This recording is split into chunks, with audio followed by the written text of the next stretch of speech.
What's going on, y'all? What's the deal? So, LaVar Ball made his rounds today at Fox Sports. He was on Undisputed with Skip and Shannon. He was on, I forget the name of Jason Whitlock's show, the one that he has with Marcellus Wiley. He was on that show as well. He was talking about the relationship that his son has with Los Angeles Lakers head coach Luke Walton. He was talking about his son's future as a Laker and if his son were to get traded, where he would prefer his son to go. Now if you're just basing his conversation strictly off basketball knowledge, a lot of what LaVar says is going to appear absurd or delusional to you because you're strictly looking at it from a basketball perspective of not looking at any other factors or any other nuances that goes with it. Really, it's not even about nuances. It's really about the fact that Lonzo is LaVar's son. When you hear him say stuff like, my son is better than LeBron James. When people ask him that and he say, yeah, my son is better than LeBron James. He's the best player on the team. To us, it sounds crazy because everybody and their uncle and their grandma, their auntie all know that he's not better than LeBron James. But to LaVar, that ain't far-fetched. You know why? Because that's his son. That's his boy. Of course, you're going to ride with his boy, as any parent should, as any father should. Yes, you're going to ride with your son. LaVar takes a lot of pride in his boys. He takes a lot of pride in all of them. It doesn't matter if the other two aren't in the NBA. If people think LiAngelo is not good enough for the NBA, he don't care. He gonna voice his opinion about how any team that has one of his sons should have all three of them. And you know what? I can't hate on that because he looking out for the best interests of his children. He speaks life into his children. He speaks them up. And look, he spoke Lonzo into getting drafted by the Los Angeles Lakers. He spoke those things into existence. But this is the only thing that I have a problem. Look, that's another thing too. I'm not going to expect him to say another player is better than his son. You know why? Because I wouldn't say it if I had a son that was hooping. I wouldn't say that. I'm going to speak nothing but life into my son, and I'm going to encourage him as best as possible because you will hope that any father would do that for their child, whether they're playing sports or not, whatever they're doing. So this is another side of it. The only problem that I have is that when LaVar makes these comments outwardly to the public, when he's in a public forum talking and criticizing his son's head coach, it puts Lonzo in a compromising position. Why? Because, of course, his son plays for this coach that his father is criticizing heavily. And he's not talking to some small local news guys, some small-time reporters, some vloggers. He talking to the big wigs on national TV where everybody can see, like the biggest media markets. Everybody watch Skip and Shannon. You know?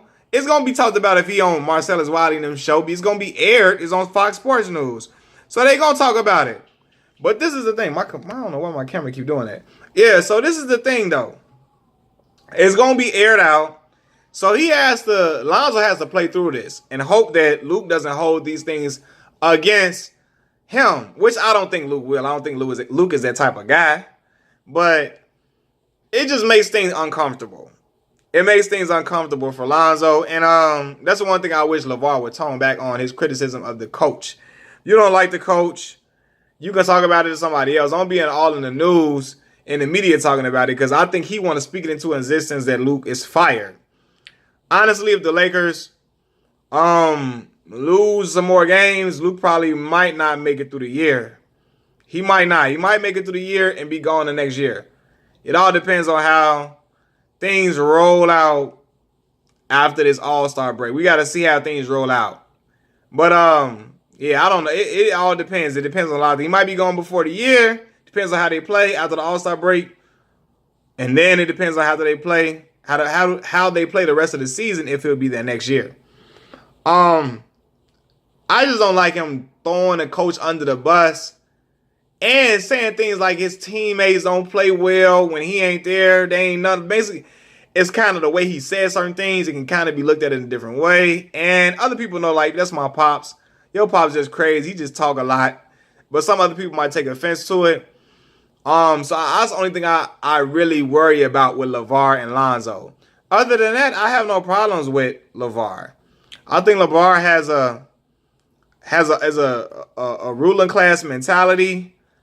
He thinks like a boss. He's a forward thinking person, and he thinks long term, not just for right now. And it's even to his point. I even like his point when he said that they're trying to trade everybody in the world for Anthony Davis, but they're not thinking long term. They want to go for right now, go for the gusto. Yes, LeBron is getting older. They're trying to go for the gusto, but you got to think for the future of the Los Angeles Lakers. And I really like Lonzo. Even though Lonzo is shooting, 40-some% from the free throw line, that's horrible as a point guard. That's abysmal. He should never be shooting nothing like that as a professional basketball player.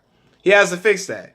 But I think Lonzo does so many other things well. And I had him on my fantasy team. He gets steals. He had a game with 5 steals, 12 rebounds, 11 assists, 11 points, 12 points. Not a lot of scoring, but you see how he affected the game in other ways. They have a 5-steal game, 3-block game, 10 rebounds, 9 assists, stuff like that. That makes a difference in wins and losses for a team. And I've seen Lonzo hit some big shots. Even though he's struggling tremendously at the at the 3-point line, shooting 23% at the 3-point line, but I've seen him hit some big shots in big moments. So I really think that the young man can play. I just really want him to get more aggressive and more assertive. If he had the personality that his father had, Lonzo would be, y'all wouldn't be so hard on Lonzo. I say that. Lonzo would be talked about a lot more favorably than what he is, because he can play, and that's evident. If you watch a guy play, you can tell if a guy can play basketball just by watching him. You don't have to, he doesn't have to have 25, 26 points for you to know if he can hoop or not. A guy that knows sports can look at him and say, that guy can play. I can see if a guy finishes the game with 5, 6 points, I know if he can hoop or not. I know if he can hoop. So that's that. But other than that, I fool with LaVar, because he did something different.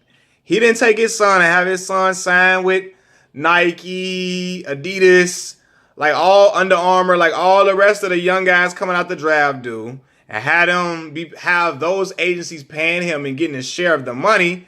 He said, we're going to keep this in the family. This is a family thing. LaVar went and started a Big Baller brand, a brand for his family with their name on it. Something that will be able to feed their children later on down the line. That's boss-like mentality. I fool with that. I appreciate that type of mentality, man. You really don't see that. And so now, I really think Lonzo going to turn into a really dope player when it happens. And I think LaMelo is going to be nice, and he's going to make the league and shock a lot of people. LaMelo is the youngest one. He getting taller. He can dunk. And not just because he can dunk. The boy can play. He like a top 10 recruit right now. I think LaMelo going to get to the league, and they're going to do some great things. And that brand is going to be selling off the shelves eventually. I think their product is going to get better. I think LaVar is going to get more time to know how to satisfy the customer properly and have he's gonna have a lot more of he's gonna have a better handle on things by the time his kids set into their own and become some stars in the league. I really think they can become star players eventually. And when it happens, they brand is gonna blossom. It's like I say, LeBron can leave Nike right now and start his own shoe company. It'll sell off the racks because he's LeBron James. So you got to give it to LaVar for having that type of forward-thinking mentality and boss-thinking mentality for his family and for his children and his whole entire family and his future grandchildren. Or grandchildren now. Lonzo has a child. Now, also the JBA League, starting a basketball league for players who don't want to go to college, that want to get paid immediately. Genius so much that the NBA bit off his style and trying to have their own league where they doing something like that. Bit off his style after criticizing him for it and how they were saying it wasn't going to work and all of this. Now they tried to make their own formula for it. So that shows you that they pay attention to everything that man does.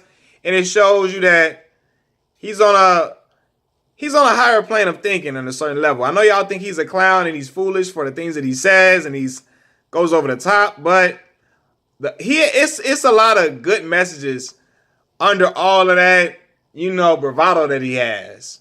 And the bravado is necessary because he got to sell his product. He got to make you believe in the product and in him and his children, because they are the brand. So he's going to speak them up. He's never going to talk down about them and say nobody else is better than his sons. What? That's a part of the brand. His sons, he got the coldest 3 boys in the land. Just let him tell it. And I'm not mad at him for telling it, because if I had boys and they was hooping, matter of fact, scratch that. If my daughter come and hoop, I'm going to be front and center telling y'all she the baddest in the land, and I'm going to be smiling while I'm doing it, telling everybody that. You know, my style is a little different, though. I wouldn't be openly criticizing coaches, put my daughter in a bad position, not like my child in a bad position, but I'm going to speak up for my child, so, hey. But, yeah, man, y'all, I think a lot of people just get turned off because they're like, oh, my God, he's so arrogant and obnoxious, but a lot of people that meet LaVar says he's really down to earth and really cool. He just ride with his children. You can't fault a man for that. Going forward, the trade deadline was today. Lakers made no moves for Anthony Davis. I didn't like them trying to get rid of the whole team for AD anyway. They ain't gonna need guys. They gonna need a bench. You can't just have LeBron and AD and think things gonna ride out. I really want Lonzo to stay with the LA Lakers. I really want that young man to develop. And it's just gonna, like, man, y'all got number 1 and number 2 picks, Brandon Ingram, Lonzo Ball, trade them away. One of them got to stay, in my opinion. You could trade other guys, but I really think Lonzo would play well with AD and LeBron. Lonzo might lead the league in assists playing with them. Facts. He might. But, yeah, man. And then he also mentioned Phoenix. And I thought about that, like, dang. Like, if he go over there with Devin Booker and DeAndre Ayton, he probably would lead the league in assists over there, too, because we all know D-Book be shooting it up, coming off them curls, coming off them screens. Kick it over to that man, it's a wrap. Feed the big man in the post, DeAndre Ayton. It'd be great over there, too, but I want him to stay with the Lakers so they can have... I want to see the Lakers have another run and see if they can go neck and neck with the top in the West. Y'all know who I'm talking about, that monster in Golden State. I want to see what they can do. I really want to see what they can do. But I knew this trade wasn't going to go down anyway. I knew New Orleans not trying to part ways with AD. They not. And they feel like they ain't going to trade you to a team in the Western Conference. You can sign over there if you want to, but they're not going to do it. But the chances are now AD walks and they don't have anything. They get nothing. So, hey, but look. The point of this video was LaVar Ball, man. I ain't mad at LaVar, man. Do your thing, LaVar. Because you getting your own money. Look, his kids they got more followers than NBA players. LaMelo, LiAngelo, and all them. People say LiAngelo not even close to a league player. He's not even close to an NBA professional player. But he got more followers than dudes in the league. They got a huge following. They had a TV show. People care about what they're doing. People are buying into their brand. And a lot of it has to do with the fact that LaVar talked them up so much that you seeing these clips and you thinking, man, them young boys might be straight. So, do your thing, Ball brothers. I'm rooting for y'all. I want to see how the brand evolves going down the line. Man, I really think if them boys ball out, no pun intended, that everything gonna be straight for the big baller brand, man. Will LaMelo and Lonzo ever play together? That'd be special to watch. I know it'd be a proud moment for his father and their family. That's the thought process. Like how LaVar planned out everything. My man said he was gonna he married a 6'1" woman because he knew he was gonna have big, like tall children. And he said, we're going to have 3 monsters. And they had 3 boys that's all 6'4", 6'5", around that height. LaVar 6'6". He said, I planned this out perfectly. I knew the vision that I had for my boys. I put them around the best competition to get them better and better. I work them out. I train them. And I instill the mindset in them to go get it. No matter what nobody's saying. Stay persevere. Stay, what's the word I'm looking for? You got to stay, godly. I know the word. It's slipped my mind now. You got to still stay, you got to persevere through everything. Persevere. No matter what nobody talking, block out all the noise. Even if it's noise from me, I'm gonna be talking you up. Just go out there and play. And for pretty much they do that. So I'm interested to see what's gonna come up next with the Big Baller brand. Peace.